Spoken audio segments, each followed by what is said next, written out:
which uses the electric power to ionize the inert propellant and accelerate it out of the spacecraft to generate thrust. Each of these elements are being studied, with one of the most important pieces being the large solar arrays themselves. A big challenge facing planners is how to get enough power to complete missions. We're creating a set of solar arrays that are about 2 times the size of solar arrays that are in use today. We're talking about generating on the order of 50 kilowatts of prime power, which was a substantial step up from what is used in the commercial industry today or any government satellite. The biggest hurdle we have to overcome is the mass of those arrays and the stowage volume of those arrays. If you think about it, the space station has arrays that are a rough equivalent of what we're trying to produce, but it took upwards of 10 shuttle missions to get those arrays on orbit, and we had to have astronauts actually go out and put them together and assemble them. We're trying to make arrays with just as much prime power, but be able to be stowed on one rocket launch and have them deployed autonomously. Because these new arrays are so large and so unique, testing them will take a very special facility.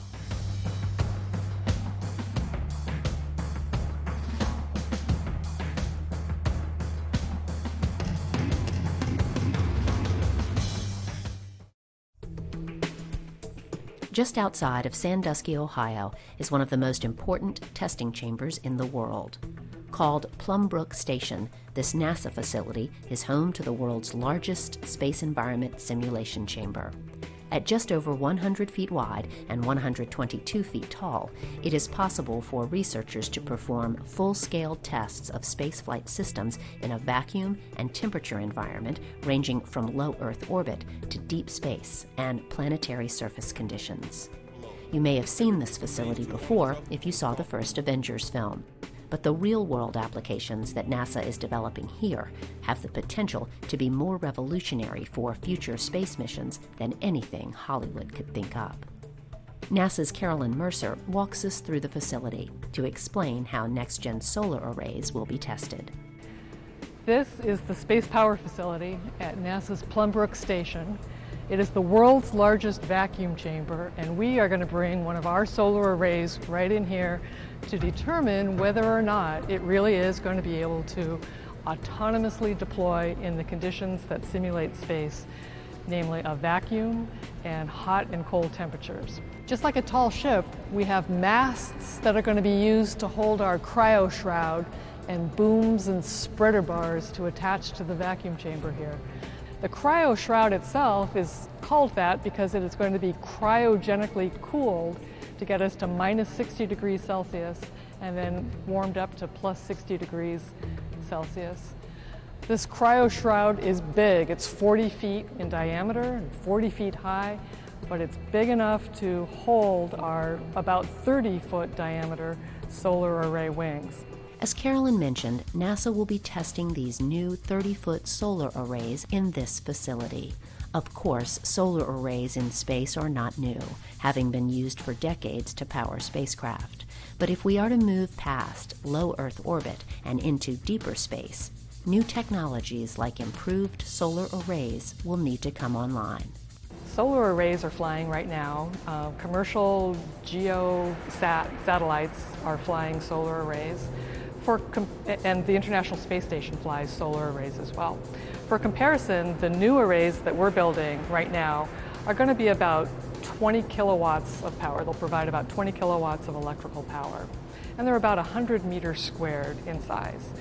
So for comparison, for a single solar array wing on the space station, you'll get about half again as much power, so about 30 kilowatts, but it's 3 times bigger, much larger area. And for a commercial satellite using solar arrays, the state-of-the-art is about half the power, about 10 kilowatts. But the important thing is that the state-of-the-art uses rigid panel construction, we call it. So the solar cells themselves are fixed onto like a honeycomb structure. We're not doing that anymore. We have this really novel, flexible blanket technology, so that combined with high-efficiency cells and lightweight structures, we can get very large arrays. So for instance, we're building about 20 kilowatt sized wings right now. You put 2 of them on a spacecraft, you get about 40 or 50 kilowatts of power. That will enable you to do exciting missions like the asteroid redirect mission. The very same design can be scaled up to, let's say, 250 or 300 kilowatts, and that would allow us to send people out to an asteroid.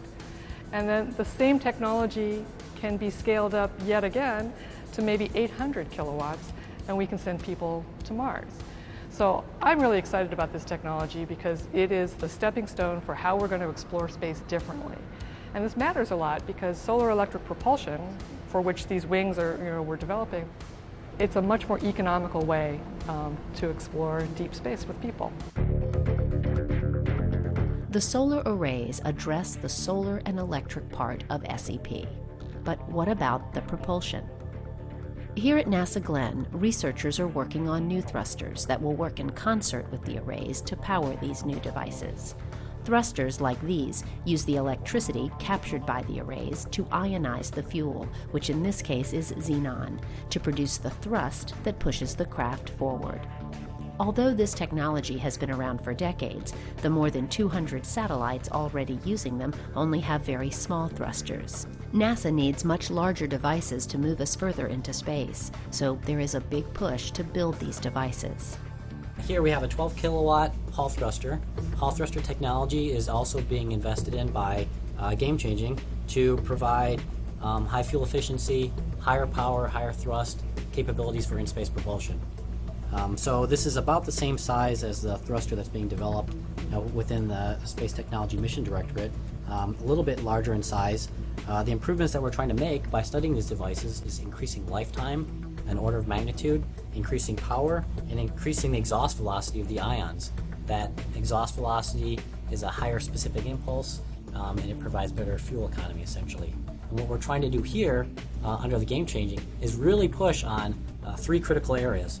The power level, so 2 or 3 times the current state-of-the-art power level. Higher exhaust velocity, 50% higher exhaust velocity results in higher fuel efficiency. And 3 or 4x the operational lifetime. So geostationary ComSats, they have lifetimes for the spacecraft on the order of 10 to 15 years. And that results in a 10,000 hour or so lifetime requirement for station keeping for the thruster. What we're talking about is a thruster that can last 40 or 50,000 hours of operation, so multiple years of operation. But the thrust is tiny on these types of craft, about the equivalent of the weight of a coin resting on a table. But a major benefit is how long they can burn. Instead of the quick and powerful burn for a few minutes like a chemical rocket, these ion thrusters can burn for thousands of hours, which allows that tiny amount of thrust to build up into speeds needed for deep space missions. But solar electric propulsion can also be used closer to Earth as well. Researchers believe that solar electric propulsion can be used as a type of space tug that can take satellites launched at low altitudes and bring them to higher altitudes, potentially saving millions of dollars in propellant costs. Many believe that solar electric propulsion may also be a viable way to service satellites and remove dead satellites as well. Satellites are a big industry right now, and when they decay and they are no longer of service, it's you can't just call someone up and have them go out there and service. It's a big deal to send something into space to fix one, but if you fix it, it can generate a lot of revenue to the companies. So solar electric propulsion is one mechanism we can use to get there and potentially service. So that's another mission concept. But it also can get rid of the broken down satellites that are cluttering up our orbits, or what we call our space debris problem. So there are a multitude of commercial applications in and around Earth for solar electric propulsion. As SEP technology gets larger and larger, researchers also see a need for thrusters to get even smaller. With that thought, NASA researchers have been working on thrusters generically called microthrusters that can make small but precise maneuvers. We're working with microelectric spray thrusters. Those are basically the size of a sugar cube. And rather than working, trying to push very large spacecraft, asteroids around, we're talking about trying to do a couple things. Provide main propulsion for CubeSats, the very small satellites that are now going into use for university research. Other government agencies are using them for various purposes. And to date, they've been launched without propulsion. So we're creating thrusters that actually use very little power and can be used to both provide prime power for those spacecraft, but also attitude control so that you can reposition and point the satellite the way you want to when you have a sensor looking at Earth. These sensors are also so precise they can be used to point telescopes like the Hubble or the James Webb in the future. And by using these types of thrusters instead of our normal way of positioning these systems, we're hoping to greatly reduce the mass of those satellites. Our hope is that in the end, these systems are very, very scalable. I always use the analogy of the plasma screen TV. Rather than having one sugar cube with a very minute amount of thrust in it, I can string an entire flat panel together with many, many sugar cubes and reach a thrust potential close to the types of systems we're building for that asteroid retrieval mission. Now that's many years in the future, but that's what we're hoping we can get out of that technology because of the efficiency in the basic design.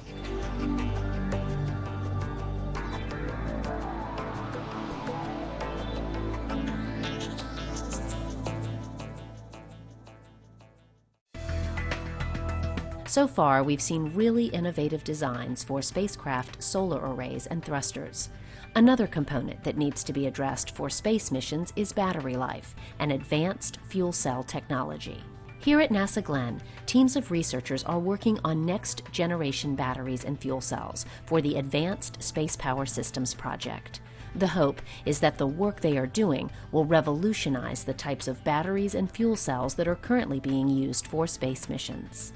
What we're doing is developing advanced technologies for power systems that will enable future missions, space missions for NASA. Power is obviously a very important aspect for any NASA mission. So it's critically important that for deep space exploration, for instance, where we have very long-term missions, that we have very reliable systems, lightweight, low maintenance systems. So we're currently focusing on developing advanced fuel cell technology and advanced batteries. Batteries are useful for relatively low power, short duration needs, for instance, for extravehicular activity, EVA activities. And fuel cells are of value for higher power, longer duration needs, exceeding 1 kilowatt. Examples would be for rovers that may go out on extended missions, as well as surface systems that would provide power to habitats and tools that the astronauts would need in executing their mission, as well as landers to provide power after landing of the system, scavenging propellants, hydrogen and oxygen from the tanks and producing power for the surface operations. Without getting too technical, a fuel cell is an electrochemical energy conversion device. It converts the chemicals, hydrogen and oxygen, into water, and in the process it produces electricity. In space applications, it could power any number of devices, including rovers. Because there is a need for lighter and more efficient fuel cells, the team has completely reworked older model fuel cells and produced much more efficient systems. The other electrochemical device that we are all familiar with is the battery. A major difference between a battery and a fuel cell is that a battery has all of its chemicals stored inside, and it converts those chemicals into electricity. The downside is that a battery eventually goes dead, and you either throw it away or recharge it. With a fuel cell, chemicals constantly flow into the cell. It never goes dead. As long as there is a flow of chemicals into the cell, the electricity flows out of the cell. Most fuel cells in use today use hydrogen and oxygen as the chemicals. Because batteries are so important in spaceflight, especially for EVAs or spacewalks, there is a need to dramatically increase the length that the batteries will last. Much of the work in this lab will do just that. What our main goal is to make batteries better, make them lighter, make them safer, but provide more energy with them as well. So a lot of what we do here focuses on low-level research. What goes into the battery, not the battery itself, the different materials that go into them. And there are main components that go into a battery cell.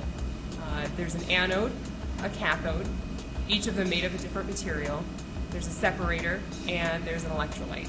So we do a little bit of work dabbling in each of those materials to improve how they function and then how they function together. This work has paid off. These new batteries will soon be going on for further tests into next-gen spacesuits for final validation. And because NASA is owned by the American public, much of the technology being developed today for spaceflight may soon be showing up in devices back here on Earth. As you can see, power and propulsion will be cornerstone elements to future NASA missions. And with each passing day, the brilliant researchers of NASA continue to increase our knowledge and understanding of our universe, moving us into the unknown of deep space, while enhancing all of our lives back here on Earth as well.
We are surrounded by sound every day. From household sounds like dogs barking and people talking, to noise pollution from highways, industry, and planes, our days have gotten very noisy. NASA is working to reduce some of these unwanted noises. As a leader in aeronautics research, NASA is working to reduce the sounds produced by aircraft. The Low Boom Flight Demonstration, a NASA aeronautics mission, includes the design, building, and testing of the X-59 Quiet Supersonic Technology Aircraft, or X-59 Quest for short. The X-59 will be able to fly at supersonic speeds, faster than the speed of sound, without producing a loud sonic boom. But what is a sonic boom? A sonic boom is the thunder-like noise a person on the ground hears when an aircraft or other type of aerospace vehicle flies overhead faster than the speed of sound or supersonic. Picture an aircraft flying through the air. As the aircraft moves, it pushes air out of its way, continuously creating sound waves. These sound waves, or air pressure waves, move away from the aircraft in all directions at the speed of sound, like ripples that form by dropping a pebble in a pond. By increasing the aircraft's speed to supersonic, or faster than the speed of sound, the air pressure waves begin to pile up ahead of the airplane and compress, forming shock waves. These are similar to waves that pile up in front of a boat as it moves through water. In the air, the shock waves will move out and away from the aircraft. This creates a sudden change in pressure. The change happens so quickly that when the energy from the shock wave reaches our ears, it's heard as a loud crack of a sonic boom. So how is NASA trying to quiet the sonic boom with the X-59? Let's find out from an X-59 NASA engineer. Well, the X-59 is designed to generate a quiet sonic boom when it flies supersonically. Traditional airplanes that fly supersonically, such as the Concorde or military jets, develop a very loud sonic boom as they fly over the ground. It's very disturbing to people on the ground, and that's a big impediment to being able to just fly commercially all the time supersonically. So this airplane is a demonstration of a capability that we think we've developed to be able to shape the airplane such that it will not generate that loud sonic boom. And so if you look at a picture of the airplane design, you'll see that unlike a normal airplane, it's very long and slender.